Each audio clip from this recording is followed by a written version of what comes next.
Welcome back to Hearthstone Masters Tour Arlington. You can see our BlizzCon champions on the wall, all of them except Artosis. And there's the trophy for today, and a beautiful trophy it is. And here's us, and what a beautiful pair of casters we are. That's right. I tilt Soddle every time I mention about BlizzCon champion Artosis, but I'm never going to stop. I'm never going to stop because that was a ton of fun. I helped him prepare for that tournament. I'm very happy that he won it. It was a bit of a meme, let's be honest, but, you know, I'm proud. I'm proud of being a part of that.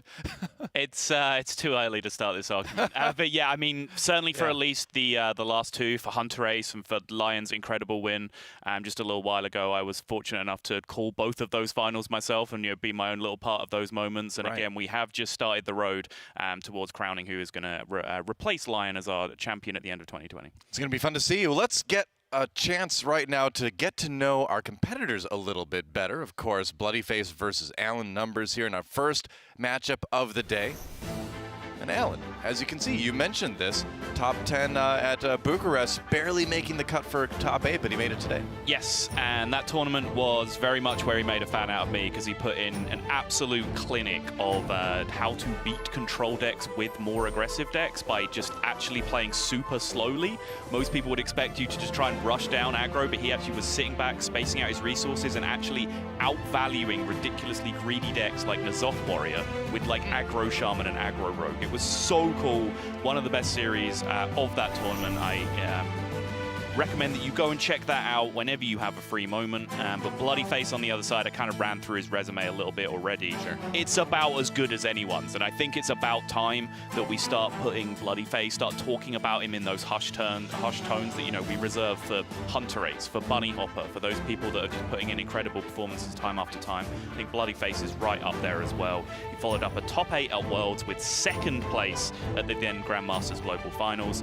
He hasn't had consistent Masters Tour performances, I guess, only because he's chosen not to attend many of them. Sure. I believe this is only the 2nd Masters Tour event that he has come to. So point being, when he shows up, when he has the opportunity to be in a tournament, he inevitably does well, because you can go back even further to, you know, 2 or 3 years ago where he was repeatedly making top 2 and winning seasonal championships back when that was the format. So whatever hurdle you put in front of him, bloodyface just comes out on top. Yeah, and not to mention, again, our only 9-0 player in the tournament, too. So this is a guy who has not lost a match yet this weekend. With the number of games you have to play, the, like, mental fortitude you have to kind of, like, make that work, it's actually insane that he was able to come into this 9-0. You almost never expect to see that.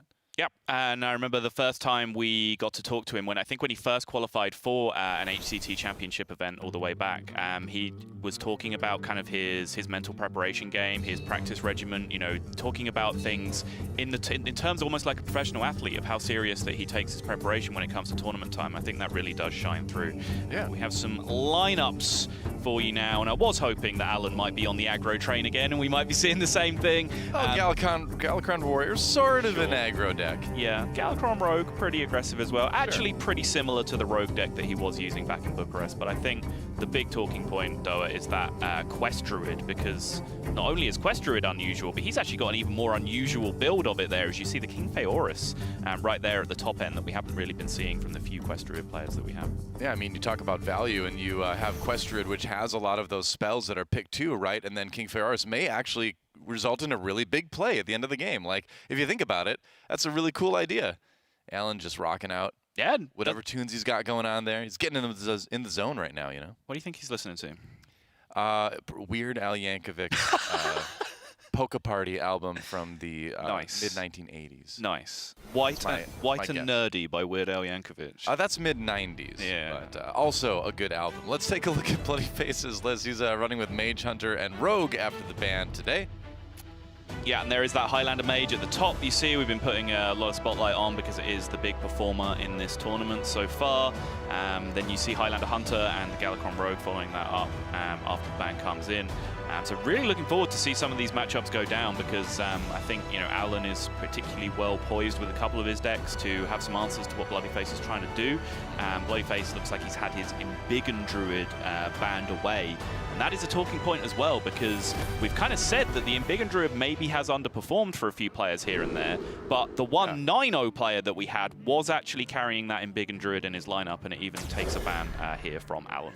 I think it may be a situation where everyone is like, all right, we know this deck is really strong and we know everyone's going to bring it, so I have to bring something that seems extra good against it. And so because of that, if everyone's thinking that way, then basically nobody brings it. Sure.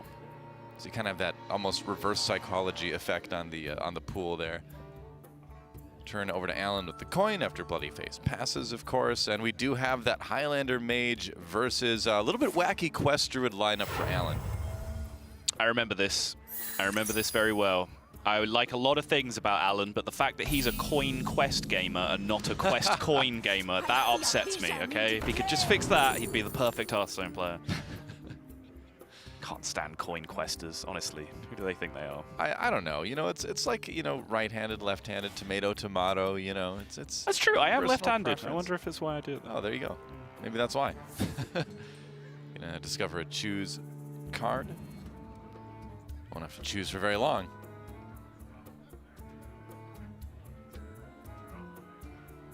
Making a long choice with this. Yeah, very middling options. Certainly none of the big power cards that he's looking for. For those spikes, once he hits the quest completion, expect to see it go between Wrath and Power of the Wild. But as I said, Alan has some unusual views on how to play certain matchups. I guess maybe the Wrath, because it just simply provides you the draw. Seems like an appealing option. He goes with Power of the Wild instead. Okay. A bit of damage from bloodyface. And yeah, Spellbender. Probably going to be a fairly important spell, perhaps, down the line against a deck like Quest Druid.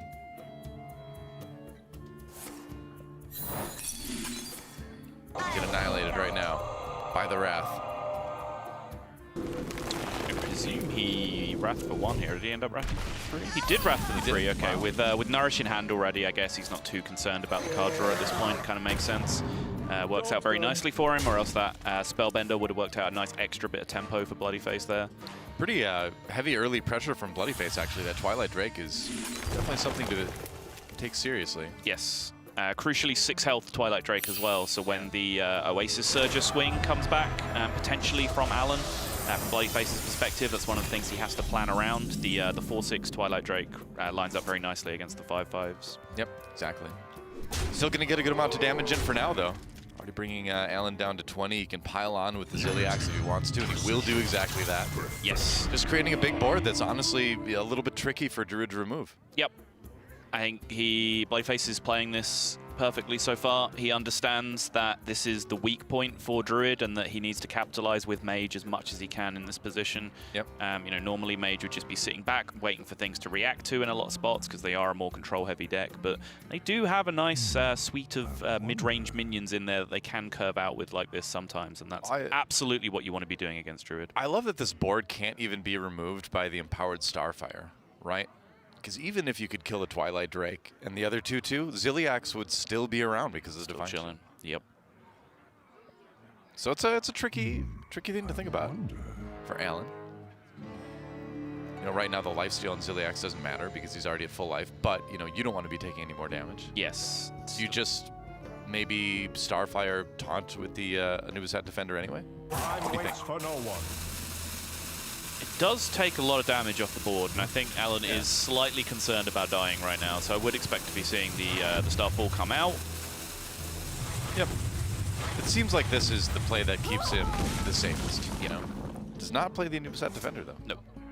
Doesn't want to just give that away, I guess. Yeah, he's thinking about tempo swings, which, you know, he has Power of the Wild in his hand, he has the Anubis Defender, you know, he can do something a lot more powerful by, you know, pairing multiple cards together as opposed to just throwing a 3/5 down on the board to die. That hurts, though. Dying to that, or getting hit by that 7/8. It's a lot of damage. All right, Warlord Lodi enters the hand. So 6 mana. You've got the ability to build a decent board at this point. You need to do something to stall the Ziliax at least. Yeah. What to do? Problem is, I mean, we saw this all the way through last year of Grandmasters, where there were certain matchups where if you let Druid get started, it was almost impossible to win. So you'd see decks that weren't really equipped to be aggressive, trying to be aggressive, most notably Control Warrior. But the problem comes when you don't really have like the finishing power to back that up. Right. So Alan here would feel quite comfortable, you know, even going down to like 8 HP, 6 HP, whatever it is, because he knows he has the ability to rebound with certain cards in his deck, like that hidden Oasis that he just drew on the far right. And he knows that Mage just doesn't really have the reach to kill him over the top, as long as he is able to get hold of the board state at some point. That's a good point. Goes in to use Flabidinous Floop as his second Anubisoft defender. Just to kind of stall out. Power of the Wild will help continue to build that board. Reno the Relicologist on the other side as well, so the ability to clear a good amount of this. Yeah, crucially 14 points of health in total though, so he can't Reno and then push the damage to face, which is ideally what he would love to be doing. It's not a possibility here. Needs to clear the board and get another 4/6 out there, so that's not bad. Yep. Now we enter a 9-mana turn for Alan. This is where it starts to get a little bit scary for the Mage, I think. He's got a lot of options now. He does. Hidden Oasis obviously is a big heal at a good time. Yeah, he'll need to feel quite desperate to use that though, I think, because as we mentioned, King Phaeorus, kind of a unique wrinkle to his deck list. You really want to be saving some of those expensive spells in your hand so that your King Phaeorus is the most powerful when you drop it. That is true. I guess Wrath will be enough to finish off Ziliax, draw another hopefully big spell into his hand. Yep. And then you're not as worried about getting hit by the 4 damage from Reno, I suppose, at that point. And like you said, save those spells. Or 8 damage, rather. Snip Snap Bots. We're lurking inside of Ziliax. I guess they are microbots, so they are small. You can fit a lot. You can fit an infinite amount, in fact, inside of one mech. Slaps roof of Ziliax. You can fit so many microbots in this baby. Exactly. Yeah. Yeah, I was wondering whether we would see the Loti come out here. As soon as he threw out the Wrath, I was thinking, well, shouldn't we have played Loti first here? But I don't think it actually achieved anything. You know, he could have potentially spell damage Wrath the Reno instead, with the double spell damage buff getting on the Wrath from the Loti, but it doesn't actually change anything. This is the most efficient clear that he had, so his sequencing was still correct in the end. Man, I think that dinosaur thing on Loti is scarier than Galakron, actually. Really? Well, he's got bigger arms for one. He does, yeah. This guy hasn't been skipping arm day as much. Yeah, that's for sure. But still, I mean, he's kind of like armored. He's fast. He looks dangerous. He looks poisonous. He looks stealthy. I wonder. Bloodyface wondering. Yeah, Tortella. Pilgrim on curve. Let's see what he finds. Power of Creation. Gotta be Power of Creation. Yeah. Oh. Yep. All right. Option chosen randomly by the Tortollan, but I think Conjurer's Calling there just wasn't really an option. You're just as likely to Conjurer's Calling your opponent's minion, which actually isn't the worst in that scenario. Like, you know, a Loti is way, way better than, you know, the average minion in its slot it would roll into, but still, Power of Creation for free there is just too good to turn down. Yeah. Now, the lowest cost minion in Alan's hand is that Crystal Merchant, but after that point, it's those incredibly powerful battle cries that he does not want to be losing from his hand. Yeah, exactly. You know, as Big and Druid players are learning, when you accidentally pull Ysera with the quest, you do not feel great. Same goes in this case as well. The draw. It's not Defender.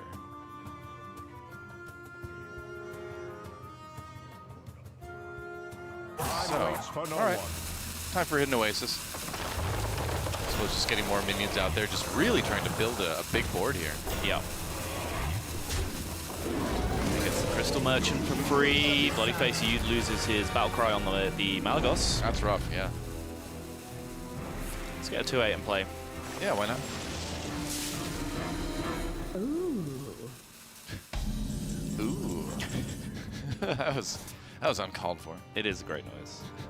Just very excited about drawing cards. Yeah. I get excited about drawing cards too in Hearthstone. Same. I admit I don't go, ooh, I draw a card. I have definitely made that noise during like battle rage turns in the old Grim Patron days. Like, for sure I have made that noise. Yeah, I understand that. In the green room for the rest of today, if I'm playing, I'm going to go, ooh, whenever I draw a card. Please don't. Just wait. I think it might get uncomfortable after You're a excited now? Yeah. No. No. Ooh. I'm kind of interested in this Anubisat defender being played out from Alan. I understand, like, he's making a big board. He wants to fight. He wants to be aggressive. Sure.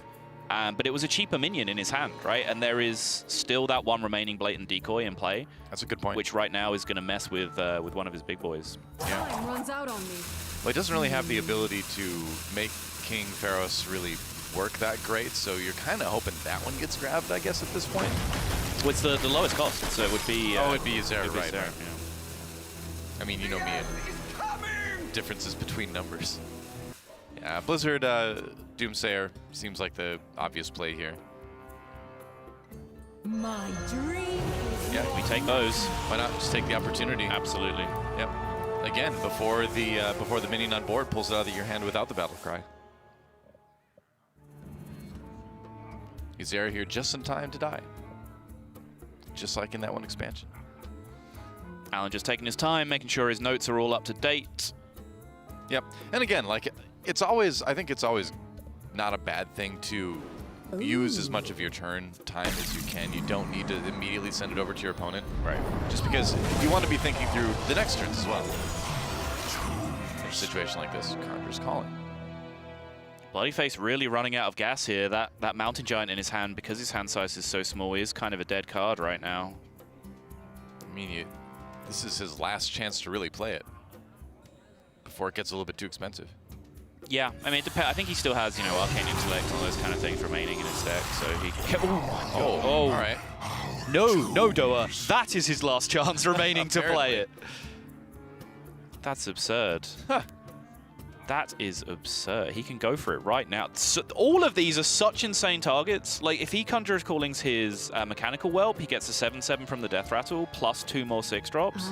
If he Conjurer's Callings his Blatant Decoy, he gets his Mountain Giant in play, but he's then fearing what it also then brings out from his opponent's hand. Yeah, but exactly. He saw King Phaoris come out from the previous Blatant Decoy, so yes, I think this is a... Wow. What is happening? All right. Game, stop doing nonsense things. I'm trying to make a point here. He, I always remember those old commercials, you know, that's Hearthstone. There you go, yeah. He saw the King Phaoris come out from the previous Blatant Decoy, right? So based on that, a 10-drop came out from the Blatant Decoy. So based on that, you can kind of understand nothing's going to happen. It's almost certainly no minions in hand for Alan at that point. Yeah. So I think that's a great decision for Bloodyface. A couple dragons hitting the board, courtesy of Ysera from a turn ago. More than that, yeah. Yes. To get, well, I've seen better dragons. Sure. Not a lot of taunting to get through, but there's a big board on the other side to worry about and some really insane death rattles. There is, but that innocuous-looking 2/3 that you weren't particularly excited about might actually have been the nuts in this situation. The spell power does make a difference. Yeah, spell damage +2 there is pretty huge. Still can't make too much of a dent in the board based on the size of everything, but still pretty effective overall. There's that Arcane Intellect I was talking about. Yep, good timing for that to pop up. Right now, Bloodyface has no minions to summon. Doesn't really want to be summoning that one for free. Not so much.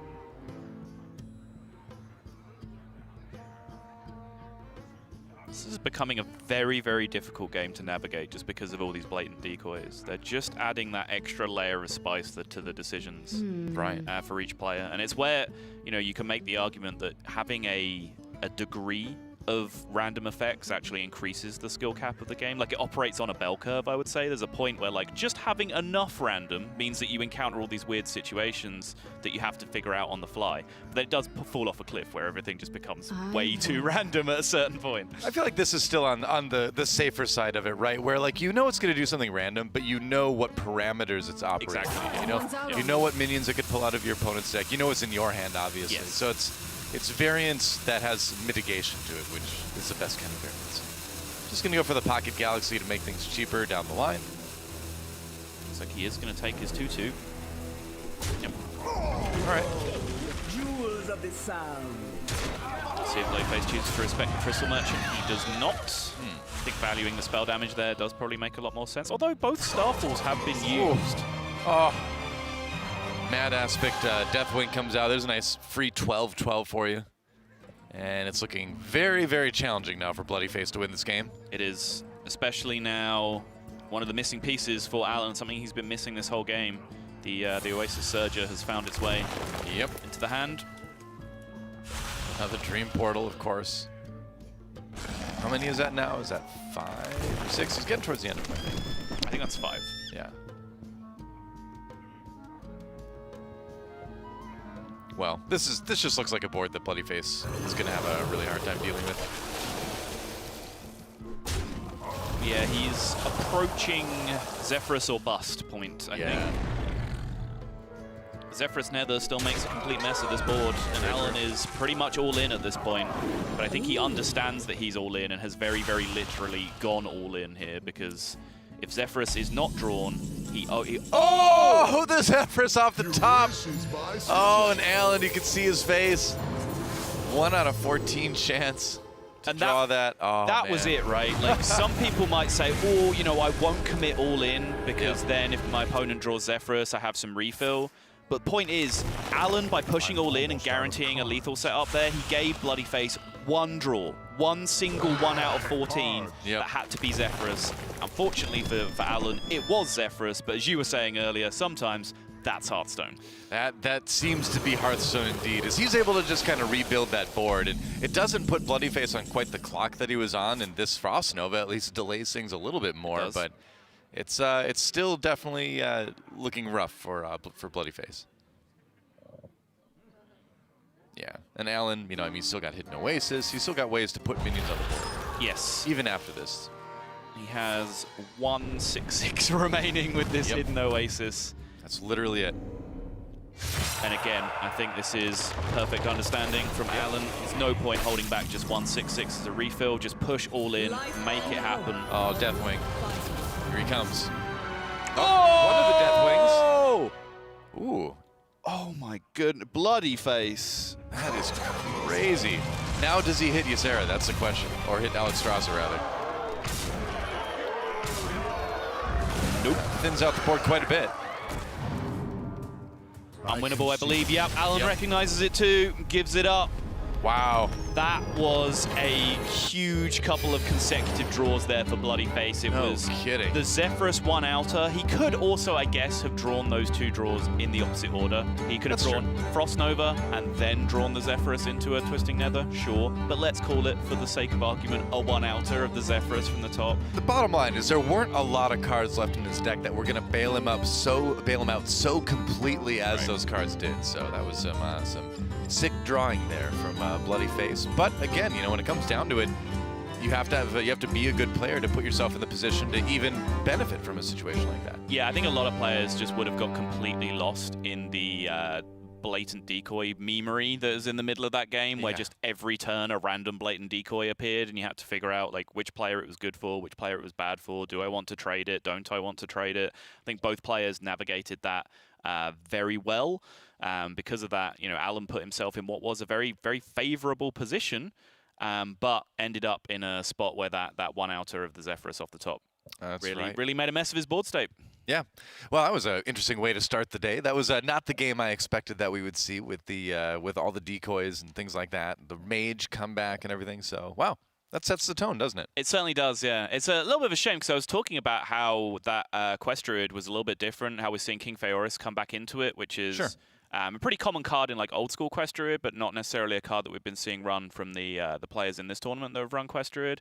And then it had 0 impact because it got pulled out from the the play and decoy anyway. So you know, very interesting list still for Alan to be going with Quest Druid up until this point. But I guess the other talking point is, yet again, as close as it was, as nail-biting as it was, Highlander Mage got over the line at the first port of call. Just picks up the win. We talked about this yesterday, too, where everyone was looking at Galakron Rogue as really the deck that had answers for every stage of the game. But it's really looking like this Highlander Mage can do the same thing. I mean, you go back to the early game in that last one we saw, there was a lot of minion pressure put on early by bloodyface, and that's not something you would expect from a deck like that. But you know, not only did he identify that this is what you need to do against Quest Druid, of course, but he had the cards in hand to do it too. He did, yeah. It does have a nice little mid-range package that you can curve out and be aggressive with. It is looking like a very, very impressive deck, especially when you do get hold of those key Highlander cards early, as bloodyface did. Sure is. So let's take a look at our bracket for today. Once again, to see the matches we can expect. Of course, we're in the middle of bloodyface versus Alan numbers right now.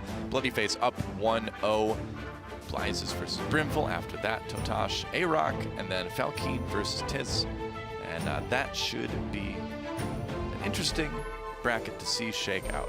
Yeah, Who do you think is going to make it all the way? I want you to call the winner right now. Call the winner right now. I think, Make a prediction. I will ever so slightly sit on the fence. Okay. I think the winner of Falkine versus Tiz in the final bracket will go on to win all the way through. I can't call between those two, but I think whoever does win that is well positioned in terms of lineup and in terms of how the bracket pans out that will end up winning the tournament. Interesting. Okay. I mean, Falkeen was really playing well yesterday, and he's probably one of the most fun players to watch in this tournament right now because like nobody's face goes through as many changes during a game as Falkeen's face does.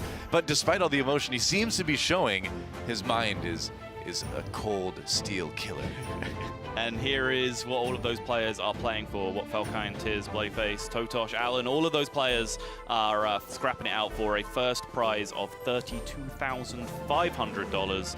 Staggering down, you can see a lot of these players who haven't made it back to day 3 have still picked up a nice little payday based on the amount of Swiss wins that they have picked up on throughout day 1 and 2.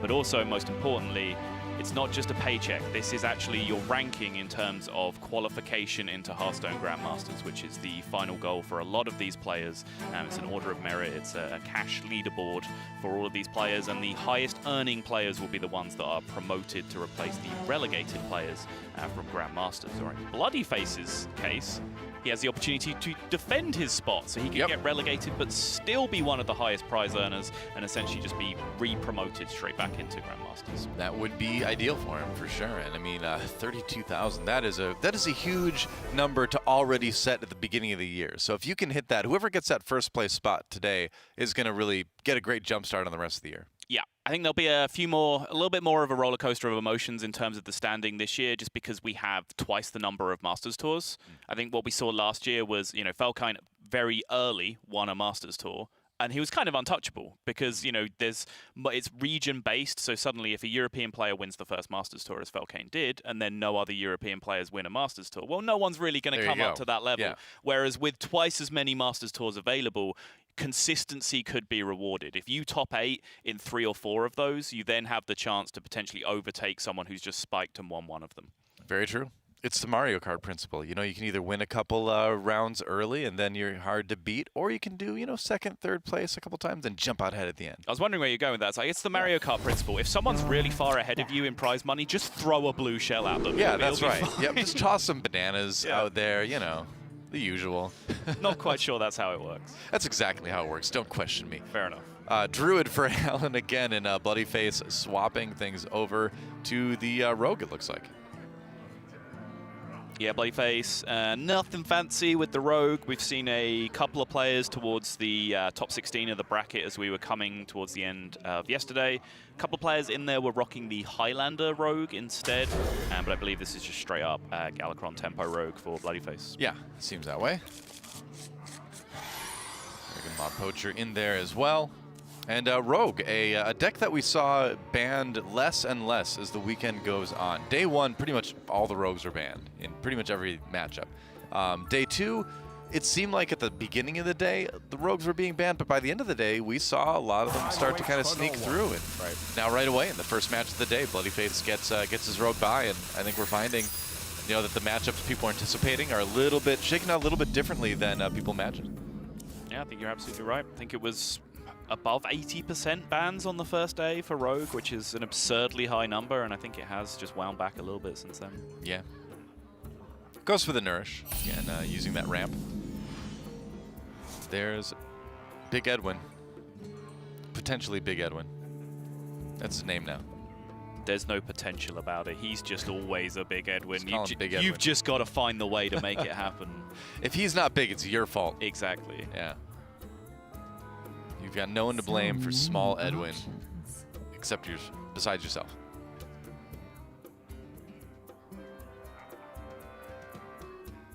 So do you think something like Coin Evil Miscreant is feasible here, just to get a couple lackeys going? Well, there's Or is that just way too greedy? So, because he's in particular, he's playing against Quest Druid. You know, first off, this is kind of old Quest Druid knowledge that I'm kind of applying to the current meta. Miscreant isn't really the go-to card in the matchup. You can, you know, play a Miscreant, which is just a 1/4, and just mess around with a couple of lackeys. And Druid's like, you know, who cares? Like, you've hit me for like 6 damage or whatever. Now I've fully completed my quest. I'm just going to Starfall, clear your board, and now I'm in control. Sure. So you generally want to be looking for just stats in play more so than the Miscreant value. The Miscreant value you can pick up later on. So I think bloodyface was having that debate with himself that turn. I think that was a very genuine rope you saw from him. Sometimes you'll see players roping just for the sake of using all the time available to him. But I think that was a very genuine rope in terms of what he wanted to do with this hand. And now you see exactly the kind of thing I was talking about, instead using that coin to generate a huge Edwin Van Cleef early in the game. Yep. Big Edwin hitting the board at 8-8. And so trying to put on similar pressure to what we saw in the first game. But here comes Warlord, Druid. Playing it for the poison anyway, that's what I'm saying. Yes. That is the answer. Hard to say Warlord there for a second. Is War Druid, OT. War Druid, exactly. This is the answer to big minions early on. Once the minion hits that 8 health point, where doubled up Starfall can't actually remove it. It does 7 to the targeted minion and 2 to everything else. There's really no way that Druid interacts with minions that big. So you'd see in matchups in the past, like Combo Priest, for example, when Priest would just Divine Spirits and minions early on. This War Druid Loti just coming down as a stealth poison prior to the quest completion is pretty much your only answer to that situation. And Alan will count himself pretty fortunate to have it available. So many he's gonna take 8 damage, it looks like here, but that's better than 16 or more. Sure is.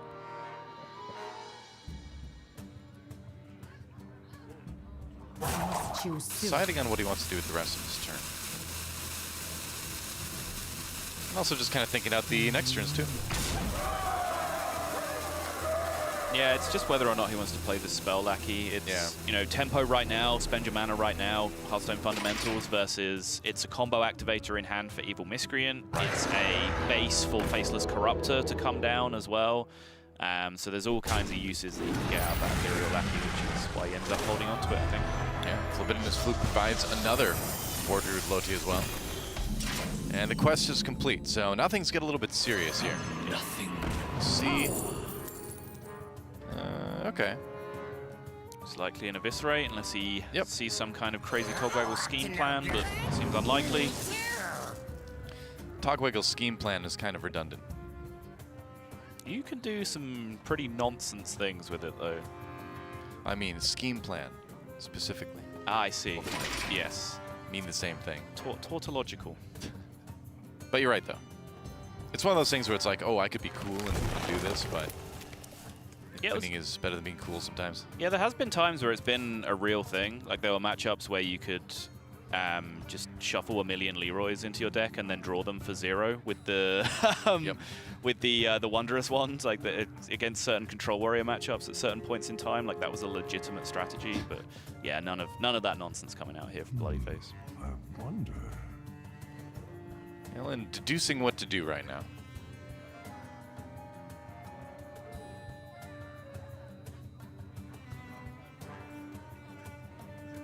The vendor or the 2-drop won't get him the draw. Behold, jewels of the But sound. it is another 1/4 out. Yeah, does fight the board.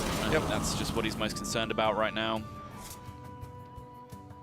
Now this is a big swing turn for bloodyface because he can take care of the poison just with the dagger, and then he has the tempo swing of the Faceless Corruptor. Yeah. So see Rogue here just starting to take command of the board. Well, this is a turn that bloodyface has been waiting for. Now you have to kind of hope that the clear doesn't come through from Alan. Just goes for the nourish. Yep, we'll still have 5 remaining after this, so still has all his options available to him. Yeah, Oasis Surger. Seems like a solid way to seize control back again. You do leave yourself with a couple 1-health minions, but, at least now, again, you're putting your opponent in the position of them having to react to you rather than the other way around. Right. Sky Vatir, a very recent addition, as that's a card that just dropped with the Adventure. Yes. Some people have been running it in Rogue. Some people haven't. I think the kind of jury is out on whether or not this is like an auto-include yet. But I would say we've seen it from the list I've seen, like maybe 1/3 of the Rogue decks. Yeah, that sounds about right. Yeah. It's definitely a card that interests me. It ticks a lot of boxes. I think, 1/3s early in the game for Rogue are kind of useful, just because they have little options available to them to sort of pair with that 1 damage to actually make relevant removal. Like 1 damage plus the dagger, 1 damage plus the Cobalt Lackey that you've got from Fury from Miscreant, like all that kind of stuff. And also just stealth is just great. When you have control over things that your opponent doesn't, it's just generally a good thing. You're drawing a card, too. Yep. Which is something Rogue always wants to do. This is going to be interesting. King Fearis comes out. Boom! Okay. Wow. All right. Got a little bit of Wind Fury Rush action going. Well, I said I was sad that we didn't get to see the King Fearis having an impact in the last game. It's certainly made up for it in spades there, because that is a huge, potentially immediately game-winning board. Wow. How in the world do you deal with this if you're bloodyface? You don't. I don't think you do. Just don't. Yep. It's almost a perfect combination of taunts and damage, too. It's a little bit too hard to get through to hit the really difficult stuff. He's got a sap now. I'm not sure what spirit that is on the far right. I think it's Frog. Yes, because it would have come from the 3-drop from the Ferocious House. So yeah, I believe that's the Spirit of the Frog. Yep, you can see when the smoke clears for just a moment. Oh yeah, you're right. A glowing frog, so it is indeed a good old shaman standby right now. If anything, it's a shaman standby at the moment. Yes. Yeah. Don't know if Alan can actually do anything silly with that in terms of chaining through his deck. He does have a 2-drop spell in his hand, which I believe will draw a second Ferocious Howl. But then I think with both swipes in his hand, he can't chain through any further than that. Meanwhile, more pressing concern is how on earth Bloodyface deals with this board state. Those 3 eviscerates, I'm sure he was just lining up right in the mush of Alan, going straight upstairs, but I think they might have to end up used for some clearing power. Yep. If you don't, you're going to die pretty quick. He's got the Goblin Lackey at least. Yep. That's a nice combination to take out the taunts at least. You can see he just really doesn't want to. I mean, this is where you tell yourself, it was an extra eviscerate, all right? It was an extra eviscerate. Sure. Doesn't make it feel that much better, but it helps a little bit. Oh, innovate. Wow. Huh. Innovate with the Spirit of the Frog on the board. Yeah, that gets interesting. Huh. Does he have Worthy Expeditions remaining? I'm trying to remember if he played it earlier in the game. He played it last game, but I don't think we've seen one this game yet. This is where we take a long, hard look at the deck list and try and figure out how stupid you can be with the Spirit of the Frog. Well, he's got that. Then he's got Wrath. So That's up. Not going to draw anything. No. This is very unexciting. I am disappointed. What a waste of a good frog. I know. Spirit.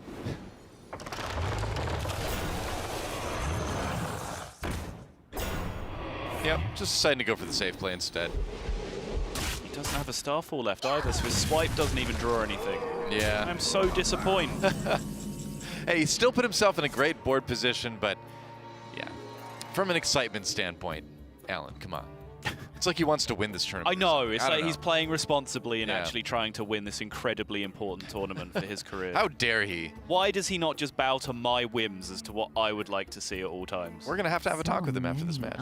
We're going to have a serious conversation about how to use cards in the most entertaining way possible, no matter what, no matter the situation.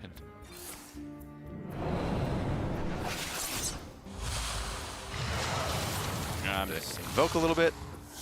And another eviscerate. Oh, just, you hate to see it. Having to be used against the minions.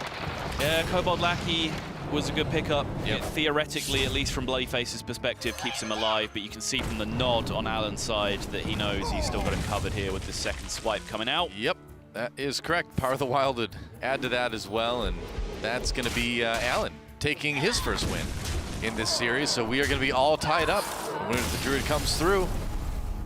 And we're going to go into the break all tied up with these two. We are, yeah, the Quest Nice. Druid very, very cleanly picking up a win. I think that was a very close game against the Highlander Mage, which is, as we said, kind of one of the power decks of the tournament right now. Sure. Came right down to the wire against that Highlander Mage. I'd say he was in a very favorable position to win that matchup even, with bloodyface picking up the 1 out of 14, I believe, Zephyrus off the top to come out. And then I said, you know, the one thing maybe we were missing from that first matchup is seeing that tech card, the King Phaoris, have a really big impact, and boy did it have a really big impact in that second game. Yeah, basically won it.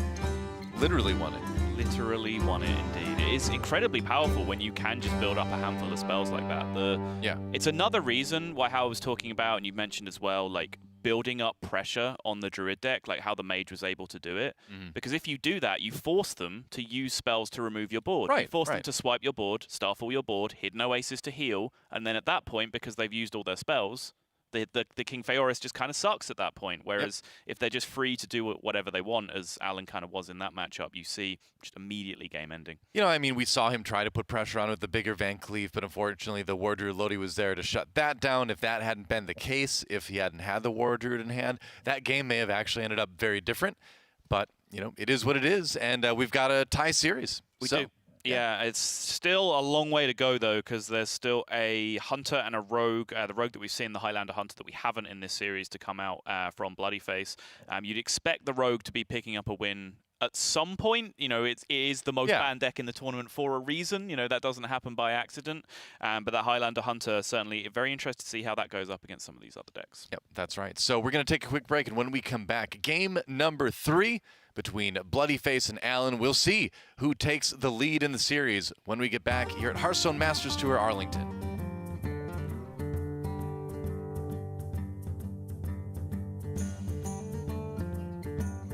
Hearthstone Masters Tour Arlington is brought to you by T-Mobile.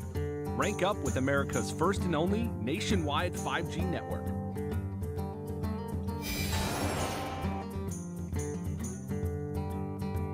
T-Mobile 5G is here, and it's nationwide.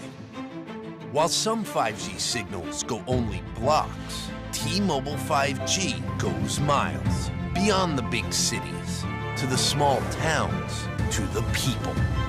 Millions of Americans can have access to 5G on T-Mobile.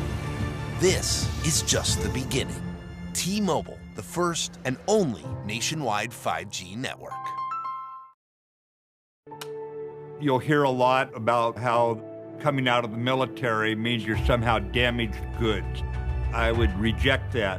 I believe that people coming home from combat can actually have gone through post-traumatic growth. And probably the most important thing we can do is provide jobs for those who get out of the military.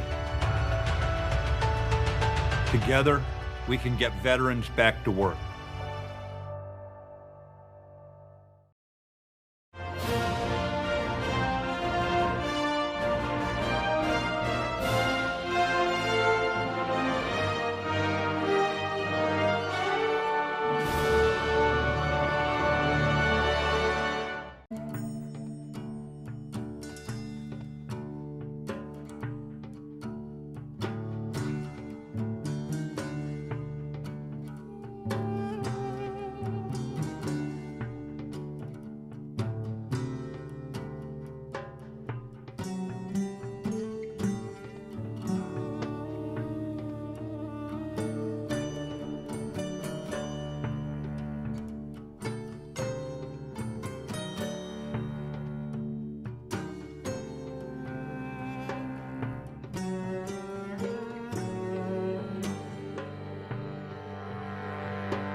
Welcome back to Hearthstone Masters Tour Arlington, brought to you by T-Mobile. There they are right there. Bloodyface and Alan chatting it up when they found out that they were going to match up against each other today, discussing what might go down in this match and if one of them will take that trophy right there. What a beauty it is. The new and improved single piece Hearthstone Masters trophy. Just one piece. Which is Doesn't come apart. vitally important, as I'm sure you all are very aware of. But yeah, it was actually a nice moment yesterday. As the top 8 was being announced over the tunnel here, all the players just kind of hung around, and they were giving sort of round of applause and cheers for everyone that made the top 8. I thought it was a really nice moment of sportsmanship. And then the players that made the top 8, a lot of them are friends, or at least acquainted with each other. So there is that level of everyone just wants to kind of have a chat. It's like, I think my lineup might be favored. No, I think my lineup's favored against you. Just back and forth. When you go to events like this, it's so much fun, right? Because everyone's here to play the same game that they all love. You're all competing hard, but when the day is done, when all the matches are over, everyone's always like hanging out, playing games with each other, theory crafting and things like that. Right. I've been in this situation in a lot of different card games and stuff over the years, and it's just weekends like this are just amazing. Card game tournaments are one of the most fun places to be in the entire world. Yeah, for sure. Definitely giving me vibes of, kind of old school DreamHacks that I played in, where it's a very similar setup. You could just look down the line of table you were sat at, and there was just, 100 other players all head to head with someone else. It's a really, really great atmosphere to be in. Very different here today as the Swiss portion is open. Swiss portion is over, sorry, and we just have a very sort of deathly calm in here, just a silence building up. It's just us yelling in a big empty room for these two players on stage. But these two players on stage are what it's all about right now, and Alan looks like he is diverting to his Galakron Warrior for this matchup, which is a deck that I don't think has been performing so well in this tournament so far. No, it actually hasn't, strangely enough. We've seen the Highlander Warrior do okay from time to time, but Galakron Warrior, it was always kind of I would say, in my opinion, upper middle of the pack deck, where it was just outside the cutoff, I think, for a truly, truly great deck right now in the meta. But it's good enough that when you bring, 4 lists, it's definitely in consideration for one of the lists you bring, and a lot of people have. But it has kind of stalled out. The aggression that it's supposed to bring early on seems to be fairly easily dealt with by a lot of the other decks right now that people have brought. So I'm going to be curious to see if it's going to be able to take down the Hunter. Hunter, definitely not a class that is going to be pushed over easily. It's going to be the Highlander Hunter as well. So again, another deck, I think, with a lot of options. But this is going to be an interesting matchup. It is. Bloodyface playing the version with a couple of secrets in there. You can see Rat Trap, Snake Trap, etc. Alongside that Phase Stalker. Limited amount of dragons. You do, of course, want to play that Dragon Queen Alexstrasza in just about every Highlander deck. Which, of course, then gives you that feeling that maybe you should just include another couple of dragons here and there and take advantage of some of those dragon-activated effects. But there are certainly much heavier dragon builds than this version that Bloodyface is running. Of course, still the classic Highlander card, that Dino Tamer brand that you see on the far right of the key cards there. That is just such a huge finisher for this deck. Just allows so much aggression for the Hunter, just being backed up by that huge burst damage. Way too cheap into the game. Yep. King Crush, not a dragon, but, he's close enough. He can hang. He can hang with the Galakron. They both got tiny arms. That's exactly the joke that I was about to make.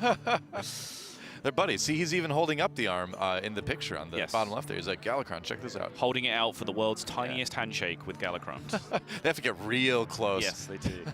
They just have to turn their snouts to the side so they can get close enough to each other. Yeah, a light peck on the cheek as well. Yep. Yep. And that's the Galakron and King Crush hugging sketch, ladies and gentlemen. We hope you enjoyed it. Coming soon to a Hearthstone Grandmasters break near you. Oh, well, I've got so many ideas. The mulligans come through, and Dino Tamer Brand, too, is one of those cards where it's even though it's really expensive at 7 mana, you generally do see players keeping it in their opening hand. Yep, it's the reason you play this deck. So if you are not going to draw it, you are just playing a weird underpowered deck where you're choosing to not play 2 copies of the good cards for no reason. So, keeping it in your opening hand, I think, is very smart, not only because of that, but also, as I was saying earlier, it gives you a game plan to work towards, right? You can count backwards. You can say, right, Dino Tamer Brand on 7, got that locked in. What's my turn? 6, 5, 4, 3, 2, just work it all the way backwards so you have a smooth game plan. Not bad. Oh, Ritual Chopper, though. So, plenty of ways to deal with this for Alan. Yep. And you know, it is nice to get rid of the face talker, make sure there's no free secrets hitting for it. May just decide to go face anyway, though. I wonder. I think you have to take it out, though. Yeah, I think he'll respect it, and he does. The bloodthirsty aggro player in me just is like, no, that's damage. I could go to face, but you know those free secrets messing things up. Bloodyface goes Snip Snap here. He does have a lot of weapon charges to chew through already in his hand, so I was just curious as to whether we might see a weapon come down there, but I think playing Snip Snap for tempo here is probably the wisest decision, but he is going to want to be getting those weapons going sooner rather than later, because that is a lot of potential charges to get through. Alan in kind of the awkward place where you would love to have 3 damage to put into Snip Snap and then have the Awaken to clear the microbots, but he doesn't really have that. Expect we'll just see Bomb Wrangler coming down. It's going to be the play anyway. Damage to face, that's right. Can't kill it cleanly, so just leave it. It's not the hugest threat ever. Yeah. Imagine trading into a Snip Snap. Never traded into a Snip Snap in my life, and I'm not going to start now. Not like that.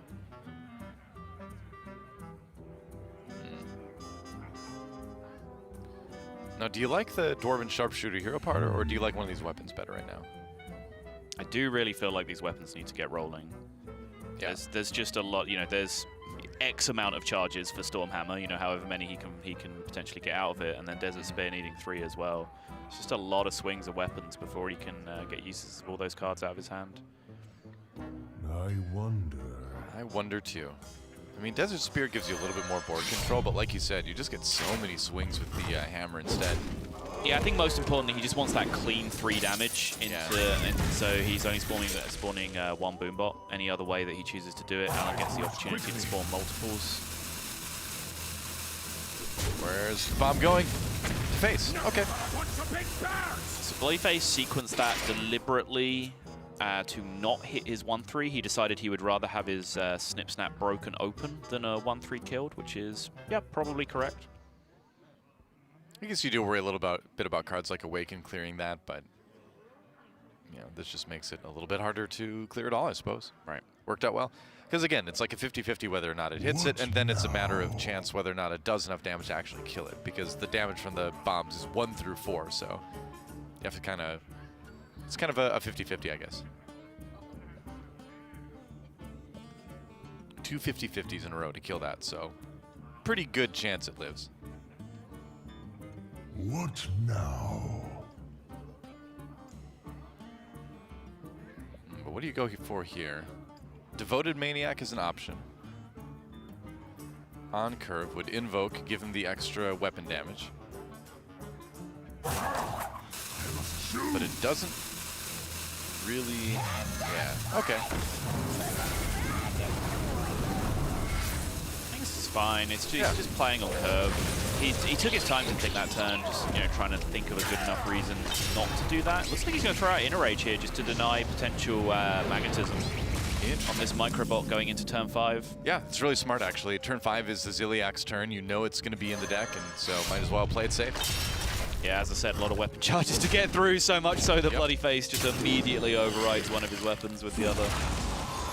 We can kind of take board control right back to a certain extent, because that Locust is going to be able to rush in, like you say. Or like you see, rather. Such a good card. Yeah. Scion of Ruin, though, and it is activatable. Yep. So we have players just trading board control back and forth here. Bloodyface needs a draw here. He's been in this position multiple times in this series where he's needed his deck to do him a favor. He just needs something playable right now, and I guess that fits the bill, but it's that's something. Not quite the level of play that he would have been looking for. It sustains, at least. Yeah.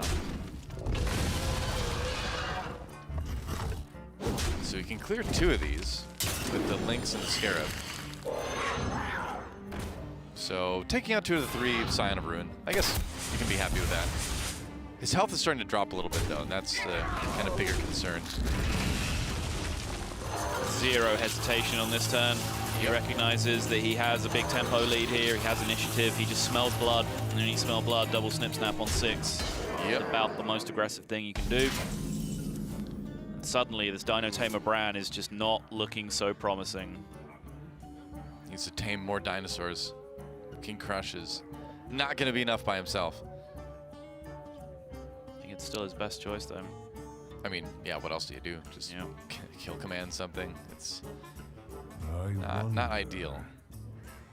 Puts you in a really awkward turn 8. Can't really use whatever you draw then if you save that Dino Tamer brand. So yeah, I think you have to use it. But running King Crush into a small minion like that feels so bad. Oh, I don't think that's happening. I think he's going face, yeah. All right, I suppose you have to try at some point. Absolutely time to disrespect these minions. Desert Spear can still be used to clear up the 3-2 here, though, but even then, it's just going to hold on to that.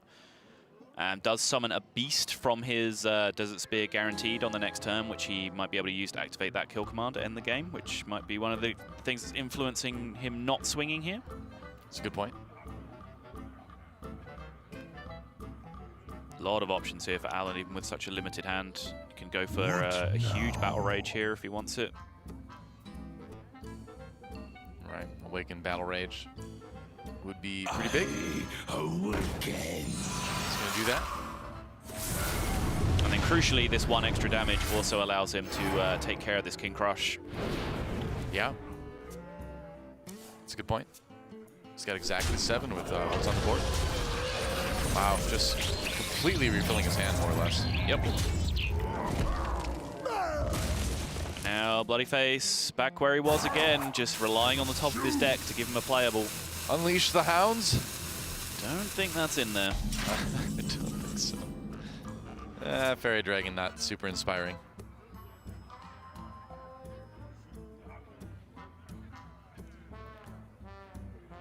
So you're still feeling, I think, pretty. Oh man. Oh. All right, look away, look away. Dear viewers, look away. I'll tell you when you can open your eyes again. I don't think that you can ever unsee that. So it's kind of Dragon Queen Alexstrasza take the wheel on turn 9. All right, you're good. You can watch again. You can open your eyes. We just played this Fairy Dragon. It's fine. Nothing else happened. Don't worry about it. Right. He never had a kill command in his hand. No.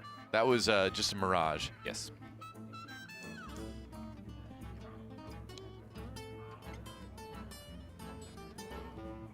So good amount of damage from hand right now, but this could just be a Galakron turn. What do you think? He's not, I don't think he's fully invoked yet. I think he's like 2 or 3, at least 2. Yeah, he's definitely not full. Be a little bit surprised to see the Galakron, I think, just because I think kind of hovering over it, but I think Alan should sense blood a bit here and just realize that he can just push, play out his hand in terms of minions and just trying to set up lethal over a couple of turns. That's what you would think, yeah. Especially after you see a kill command get used the way it was. Right. You're not really worried about dying at all.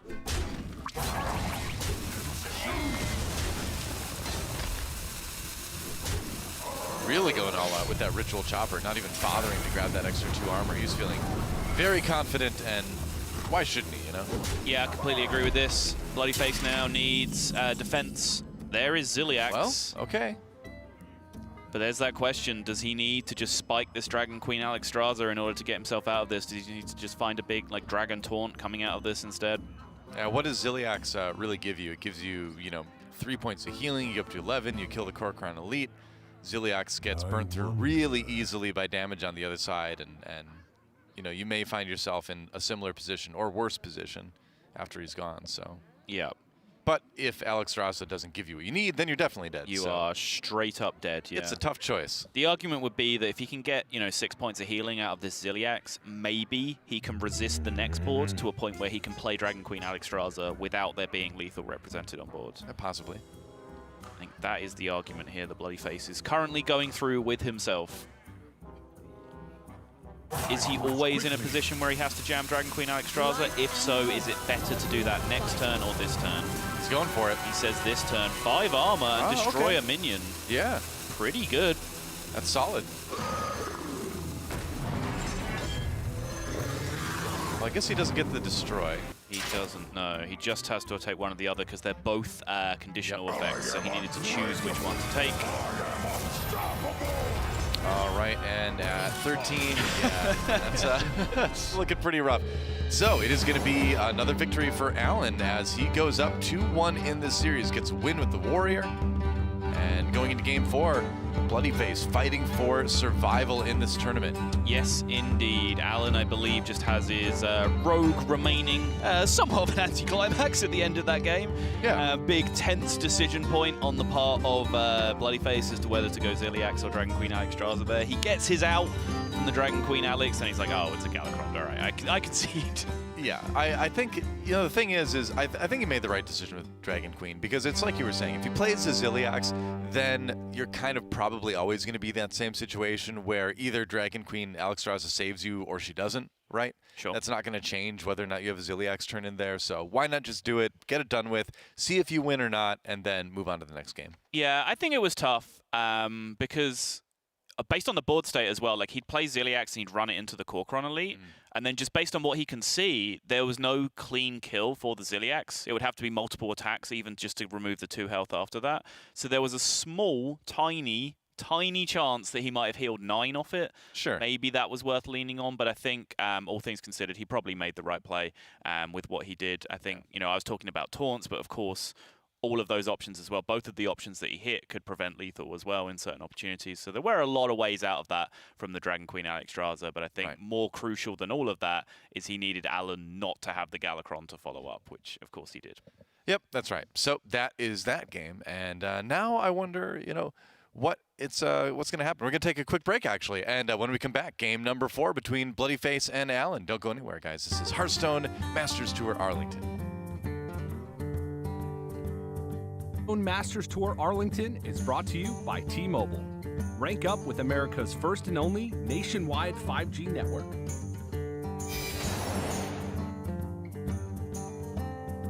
T-Mobile 5G is here, and it's nationwide.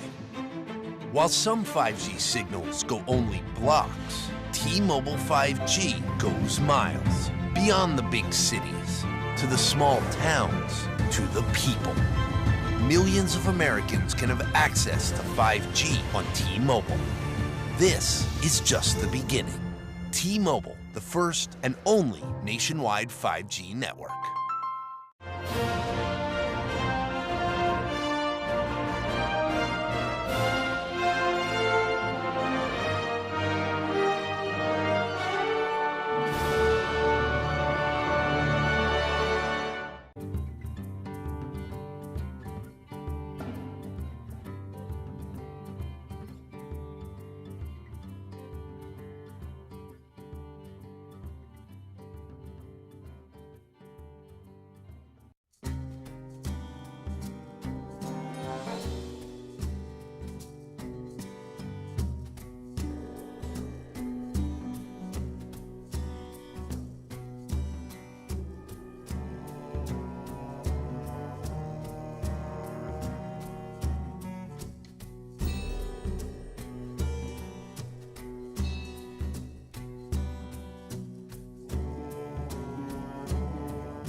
Welcome back to Hearthstone Masters Tour Arlington, brought to you by T-Mobile. Alan on your screen, and there is bloodyface as well.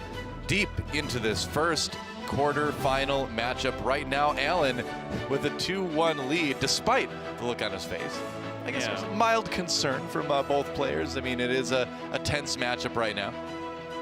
Very mild concern, I would say. I was also quite interested in bloodyface repurposing his hand warmer as a lip warmer. I'm not sure that's entirely the intended purpose. Sometimes your lips get cold. Just don't open it and eat what's inside. That's all I ask. That's it's getting a little bit closer. I'm getting a little bit concerned. Fair enough. But yeah, I think we are going to come down to the wire on this one because we have a rogue mirror coming up, I believe we have been told. And I don't think we've seen any of those on stream so far. We've seen very little rogue in general, let alone having two of them available in the same series to go up in a mirror match. And we're going to take a look at both deck lists too to see if there are any differences, to kind of talk about those differences. So let's check out bloodyface's Galakron Rogue first. Yeah, we did see this get run already, and I noted the Dragon Ball Poacher that he's playing in there as a one-of. Other than that, pretty tight list. 2 copies of everything. He's dropped a Devoted Maniac for that Dragon Ball Poacher. Outside of that, just 2 ofs and legendaries across the board. Yeah, that's interesting to me. The Dragon Ball Poacher is a card that had like a big rise in popularity with the amount of dragons you saw in ladder, but then has kind of dropped. So I'm a little bit surprised to see him put that in there. You can see that Alan has a similar list, but 2 Devoted Maniacs. No Poacher, of course, because Poacher is kind of an interesting tech. Yeah, and then a Snip Snap found in there as well, which is kind of interesting. But yeah, this list is pretty tight these days, I would say. There's not too many changes you can make back and forth if you are running the non-Highlander variation. Right. So just a couple of spots that you can make room if you want to for how your tournament strategy is going to pan out. And so we see very similar decks, but just a little twist from bloodyface with that Dragon Ball Poacher. Indeed. So mulligans have come through, and we'll see who can take this. Alan playing to win, bloodyface playing to survive right now in game number 4. And Pharaoh Cat, always something you want to see early on. Nice draw off the top for bloodyface. Gets the Grand Mummy out of it. Yeah, finds the curve as well. Very nice. Pretty decent, yeah. Yeah. So definitely take that if you're bloodyface. Not quite as inspiring as of a hand for Alan. No real early game drops. So he's just kind of have to make a weapon and wait it out. Yes. It's worth noting that bloodyface should curve out slightly more consistently than Alan in this matchup because he has that double copy of Skyvateer in there as well that we saw in the previous series but missed in those deck lists. So a few more differences in there. It's where Alan's finding room for that Snip Snap, for example, that he's playing. Bloodyface. I'm looking forward to getting home after this weekend and trying the Skyvateer out. I do like the idea, because sometimes you do have games like Alan is having right now with this deck where your start is like really awkward. And it doesn't get much more awkward than the one he's got right now. No minions to Faceless Corruptor onto. 2 Shadow Steps with nothing to Shadow Step. Yeah, I like the Skyvateer, but it was my concern with, as I said earlier, the deck is very tight. It doesn't feel like there's that much room in it to play around with options. And one of my concerns was like, well, do you have to cut an Invoke card to make room for these? Which is actually what bloodyface has ended up doing. He's only playing 1 Devoted Maniac, and that does kind of concern me because so many of like the free wins you get with Rogue are just Invoke, Galakron. Like that's just your curve and you win. So you're taking away the amount of times that happens for you if you cut down those Invoke cards. Yeah, you've got 5 out of the 6 normal Invoke cards then for Rogue. He did get a Faceless Lackey out of Praise Galakron on the Pharaoh Cat. You can make your opponent's minions Praise Galakron as well. Yes, you can. Just make anyone you want Praise Galakron. Just knock on the door. Excuse me, have you heard about our Lord and Savior Galakron? Have you heard about the wonderful plan Galakron has for your life? From nothing. Ethereal Minion discovers a spell. Some useful stuff there. Cold Blood. Now that's a card I haven't seen in a long time. Not since the days of T6 Rogue, or Backspace Rogue as they called it here. Yes. In the US of A. In Korea they called it T6 Rogue because a lot of them didn't know who Backspace was, and this Rogue deck won on turn 6, so that's what they just called it. Your Korean Hearthstone history lesson for you. There's a Van Cleef, and that could be a very large Van Cleef. Oh boy. All in. All in, question mark? Strike Big like the question mark. He's winds. playing against Rogue. Rogue is one of the classes that will always have universal answers to Big Van Cleefs because of that threat of sap coming down. It is concerning. Gonna go for the double faceless lackey just to contest the board a little bit more. Yep. I mean, if you're making the Van Cleef, this is definitely how you end up doing it anyway, just because this is the best Shadow Step target that you have. But this is the decision, I think. 1 Shadow Step or 2, and Alan says 2. He's going all in, and he's going to get paid out for it because Bloodyface does not currently have that sap available. Yep, 10-10 for the Van Cleef. And like you said, unless it comes off the top, he is going to get paid off for this big Van Cleef. Seal of Fate, Cold Blood, Backstab, there are ways that he can just go through this the honest way, but that's what he wants to see. Oh, man. The sap comes through. Alan just nodding. I mean, I'm sure he saw it come off the top, but, you know, that does happen sometimes. Yep. And you got to go for it. You know, he wasn't wrong to try to build that big Van Cleef. Yeah, I like the way that he did it as well. He used the second Shadow Step, but he didn't replay the second Faceless Lackey because that gives him the follow-up curve now with the Faceless Corruptor, which is really smart, I think. Yeah.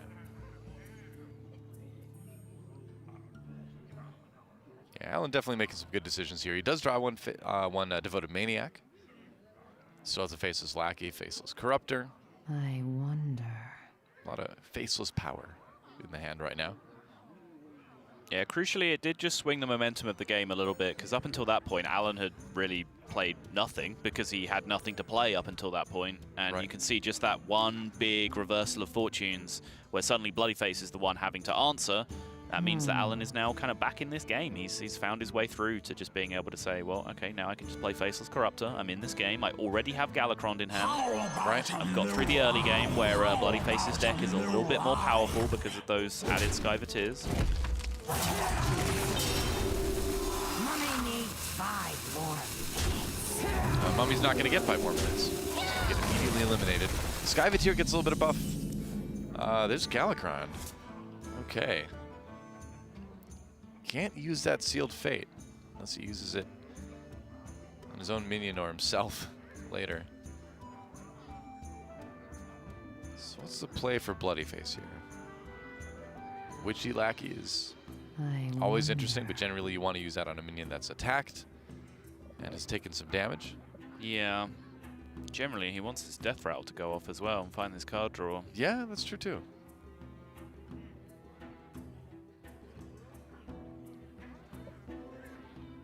And you may just have to do that.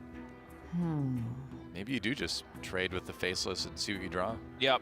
I don't think there's any real gas in his hand this turn to put something together, so I think he needs to take the card draw and make his decision from that point. I think the consideration is just whether he's using Seal of Fate this turn. If he uses Seal of Fate this turn, then as you said, just use it on your own minion first and then make the trade afterwards. That's what was slowing him down. Yep. All right, so Witchy Lackey is a Eviscerate Activator. That was a close your eyes turn if I've ever seen one. We've seen a couple of those from Bloodyface. Mm-hmm. Face palming a little bit with that because, man, that's just not how you want to use Eviscerates. He wasn't wrong, it just feels bad. Big Edwin the Second, question mark? Possibly. Leave me and my Edwin child alone. Sure. All right. The rush. Sure. So, Scimitar here, or does he want to go for Pay Dirt with the Pharaoh Cat? That's the question. Pharaoh Cat offers Mermy or something else cheap, then he can start getting a really huge Van Cleef out of this. If he doesn't hit it, he can just use the Eviscerate here for the buff. Trying it. That is not a cheap minion. That is the opposite. Yep. That is a very expensive minion. It's not quite Colossus of the Moon, but it's close. Honestly, not a bad card when you don't have to put it in your deck on purpose. Yeah. It does actually sometimes do a little bit of work here and there when you get it randomly generated in Rogue. I agree. Making the weapon to clear the 1/1 to maintain his board presence, just a good basic bit of Hearthstone there. And a 6/6 Van Cleef. Nothing to turn your evil miscreant nose up at if you're Bloodyface. But you do have activators to get your turn online. He's going to backstab the Pharaoh Cat, possibly.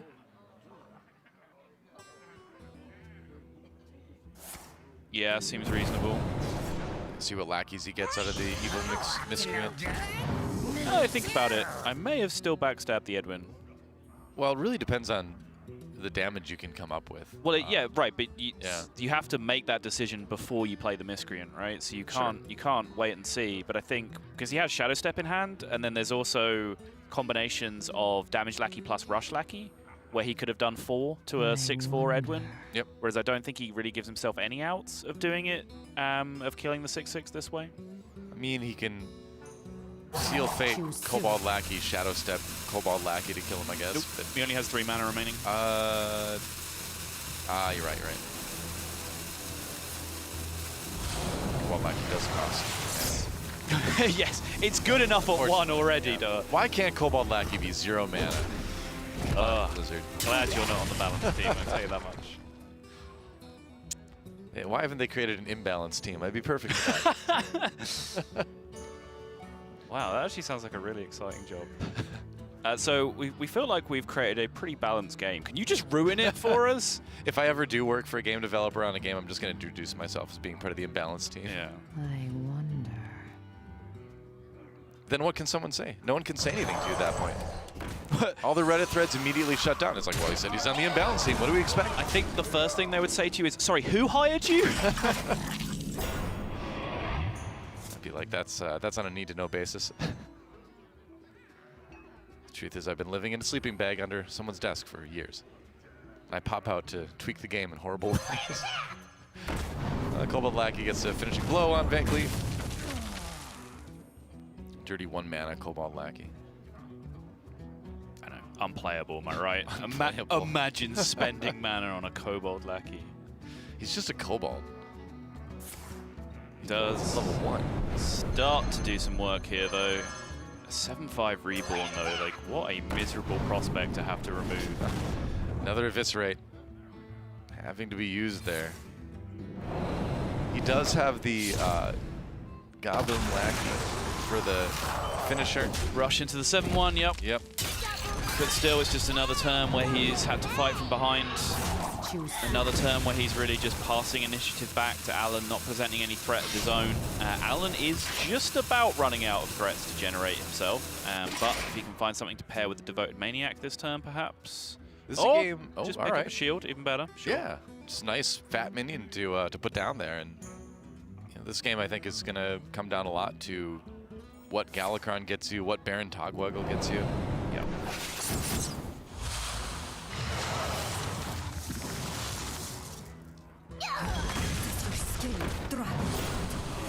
Let's go Seal of Fate first. See the Lackey. I'm not sure if there's any Lackey that would have influenced him to go for the Devoted Maniac plus Lackey as opposed to Shield. I think Shield is pretty universally superior in that position. But still, just good sequencing. Make sure you're doing the simple things right. Yep. All right, Galakron comes in, not fully invoked, but does get a free Van Cleef, so maybe a big turn with that later. Yeah, barely invoked at all, in fact. But as I was saying, sometimes you just have to accept that if you're not doing something else powerful, you just have to play your Galakron to spend your mana and do something that's effective. I mean, ultimately, those lackeys are going to do a lot more for you over the course of the game than just your 1-2 weapon is, so might as well get that rolling early. This is a talking point with Bloodyface's deck, the fact that he is down 1 invoke card. Now, you could argue that he puts 2 extra points of card draw into his deck by playing the 2 Skyvateers.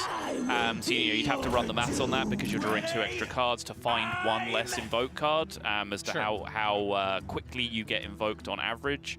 But I think, the fact that he is not as invoked as quickly as Alan is and has had to play a pretty weak-looking Galakron is certainly a talking point of the way he built his deck.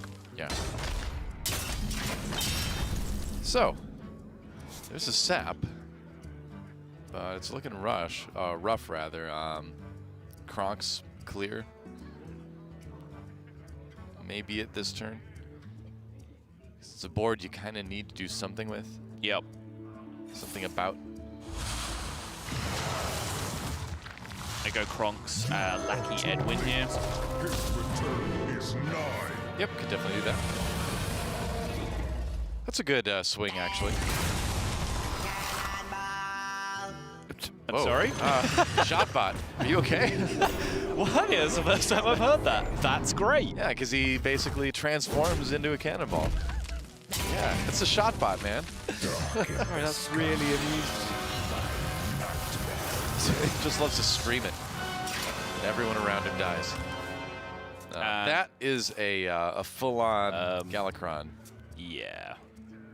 Yeah, bloodyface kind of had to do this, though. Like, he had to do something to at least... I mean, it's the best of both worlds. If there's no Galakron, he's just pressuring. Sure. If there is a Galakron, he's kind of discouraging the Galakron play, or at least trying to bank some damage through the Galakron. But yeah, it's just not quite enough with Alan at 27 here, especially having hit that sap. Right. 2 saps in hand now. Free one. And a regular cost one, which you can still afford to. Gonna go ahead and use the Seal Fate, just to grab another Lackey as well. Free 3 damage and a free Lackey. Can't complain about that. The Faceless Lackey comes out. I think we'll probably see Alan just smack the Kronks with his face here. You definitely could. Another sap for the Van Cleef, of course. Expected that to come through. Ziliax will mitigate some damage you're going to take. Okay. He's going to use the buff on the Ferrocap to go through the Taunt without using his face, so he can start pushing the damage himself, I guess. Sure. Okay. It's fine. Not a bad thing either. 19 health is what bloodyface is sitting at. Tournament life on the line right now. Yep.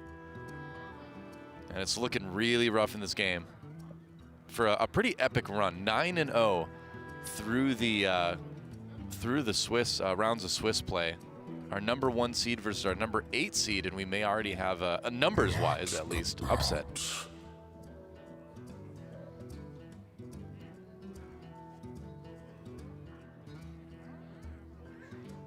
It's hard to really call this an upset, but it is interesting to have our 8 seed versus our 1 seed already. It's looking like doing okay.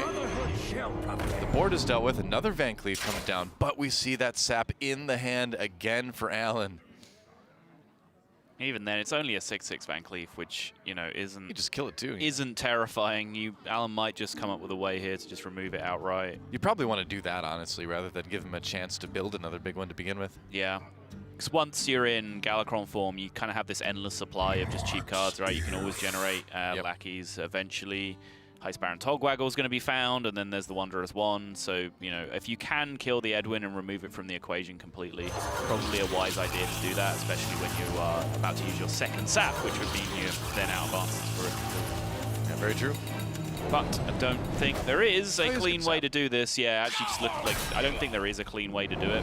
So he's just going to end up sapping him. All right. So you notice how the Galakron's claw has 4 fingers, but Galakron's tiny arms only have 2. So maybe that is his foot. Huh. Maybe he's got more arms. Probably has more arms. Extra arms are really popular in Hearthstone these days. Yeah. Popular or hated, depending on the camp, really. Yeah, I'm a filthy degenerate priest player. A more arms lover. I'm rooting for Tiz all the way in this tournament. He's just jamming combo priest. What a guy. What a boss. Bloodyface trying to find a way to regain control. At least he does have the option to play Van Cleef again. Yeah, it's kind of what I was talking about. It gets scary because now Alan is just out of saps.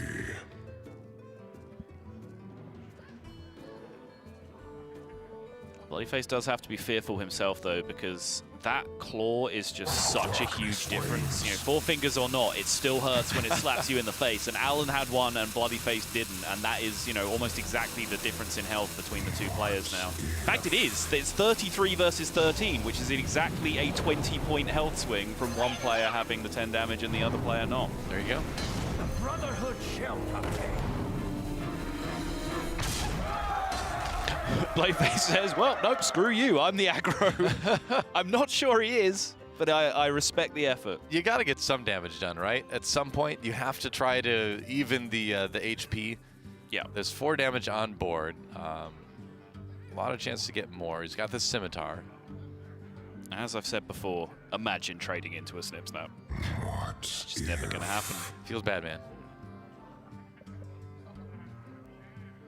So Rap Golem number 2 here could actually end up having an impact.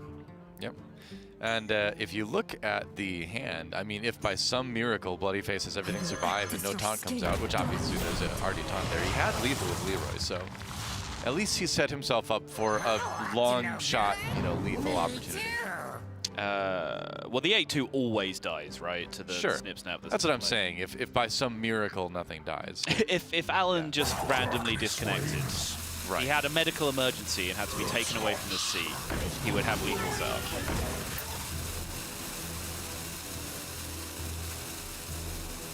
Another taunt coming in just to seal the deal. And this is looking like Alan might be continuing to improve on his Masters Tour Bucharest record.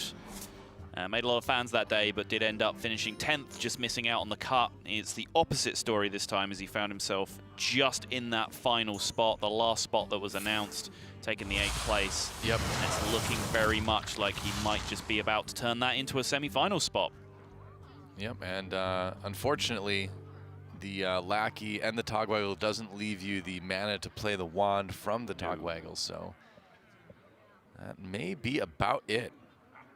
Bloodyface knows this is the last potentially turn of the tournament for him, so you really want to think through everything, really want to make sure that there's, you know, not any sort of maybe remote possibility that you could stay alive. And I think it's arguable that he could find a way to stay alive for another turn. Yes, based on what he can see, that's fairly straightforward. The Hook Scimitar does make things a little bit more complicated, but he is able to survive through just that as well, depending on the play that he makes. Yep.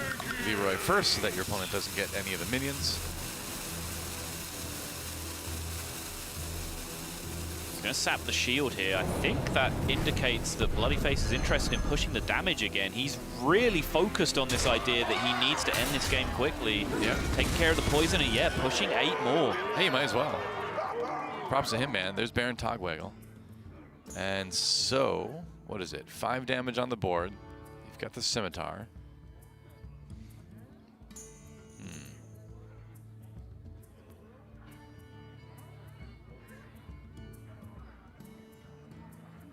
Tough choice. Whether Alan just wants to drop a safe taunt here or go for the gusto with the Heist Baron Togwaggle. He's going for it. He is going for it. You see the reaction from Bloodyface as well. He is not happy to see it. Nope. And there it is. There is zero the cost Leroy. Leroy. That's what he was looking for. Yep.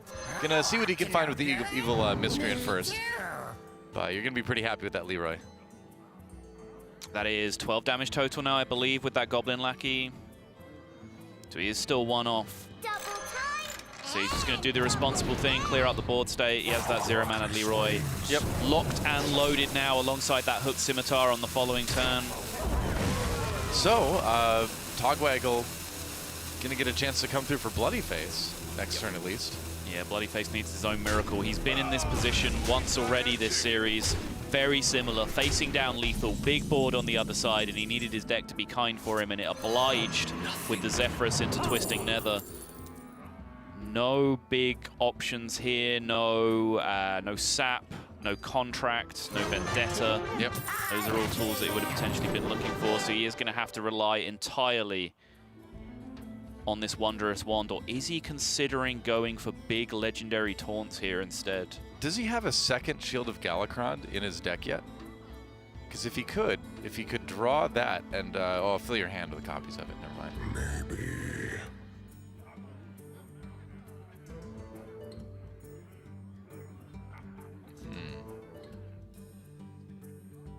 He is deep in the tank here about something. I mean, there's all sorts of kind of crazy situations. Discover a legendary minion, yeah. He is, Discover 2 Tyrian Ford Rings, maybe?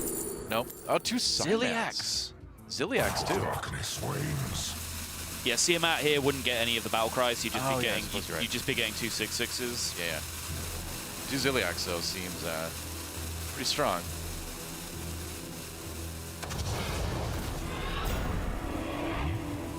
Yeah, Alan suddenly, well, okay, was not quite expecting this game to go down this particular avenue, but here we are now. Yep. Wow, and suddenly 6 points of healing come through for bloodyface. That's a huge Kronk. This is getting interesting. Yeah, the Kronks, though, that is big. Can deny the healing now from bloodyface. Yep. Kronks can clear the board. Trying to work out, because you can like Leroy and then buff and find another way through the Ziliaxes. Does that ever present you with lethal? I don't think it does. No, don't think so. Yep.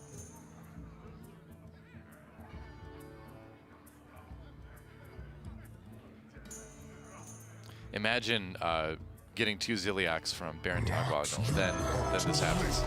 Yeah, bloodyface is shaking his head. This game has been so intense because it's been so back and forth. Both players really finding possible outs. Just getting countered by the next turn. Dragon Ball Scorcher, probably the pick, yep. Logic behind that being that Alan is just directly setting up lethal here, so he just takes the only card there that affects the board in any way, right? Like, doing 1 damage to a minion might be relevant to him setting up lethal on the following turn in a weird world. A Nightmare Amalgam or a 7-drop just never will be, so he takes the card that might help him achieve lethal sometimes. Right. There's Deathwing. Oh, yep. Yep. You just do what you can, but that Leroy is going to seal the deal, and Alan will take this series 3-1. It was a tense final game with the Rogue Mirror, but Alan will survive. Yeah, fantastic performance from Alan. I think that was a very, very high-level series on both sides. You know, you can generally see when players start to do things that are a little bit outside the box, a little bit away from the norm, like, you know, taking 2 legendaries off Heist Baron Togwaggle, for example. That usually either means they're quite a lot worse than you or quite a lot better than you. And in this situation, I think it's pretty clear which that is. You know, Alan is on a good little run of consistency, taking down a 10th in the last tour in Masters Tour Bucharest, now following that up with a top 4 position here in Arlington. But do want to give a final shout out and a final congratulations to bloodyface, because you know, I didn't even have to research how consistent he's been, because he tweeted it for us last night. Sure. His 2018, he got a top 32, a top 4, and a top 4 in 3 playoffs in 2018. Wow. He came 2nd and 4th in seasonal championships in 2018, and also had top 8 at Worlds, top 16 at DreamHack, and a top 32 at a tour stop.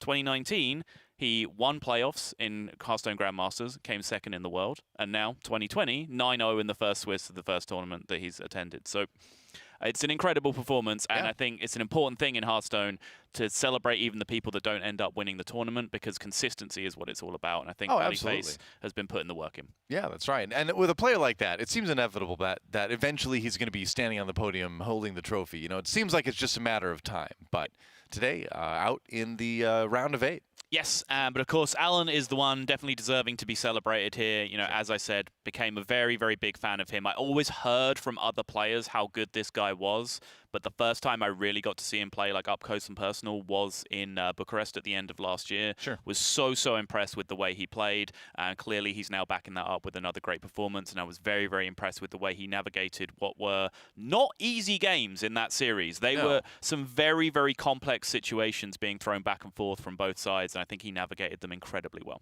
Very cerebral series and a win for Alan. He moves on to the next round. Don't go anywhere though, guys. We have the next round of 8 match coming at you right after this quick break, and then we'll be back with more Hearthstone from Arlington. This is the Masters Tour.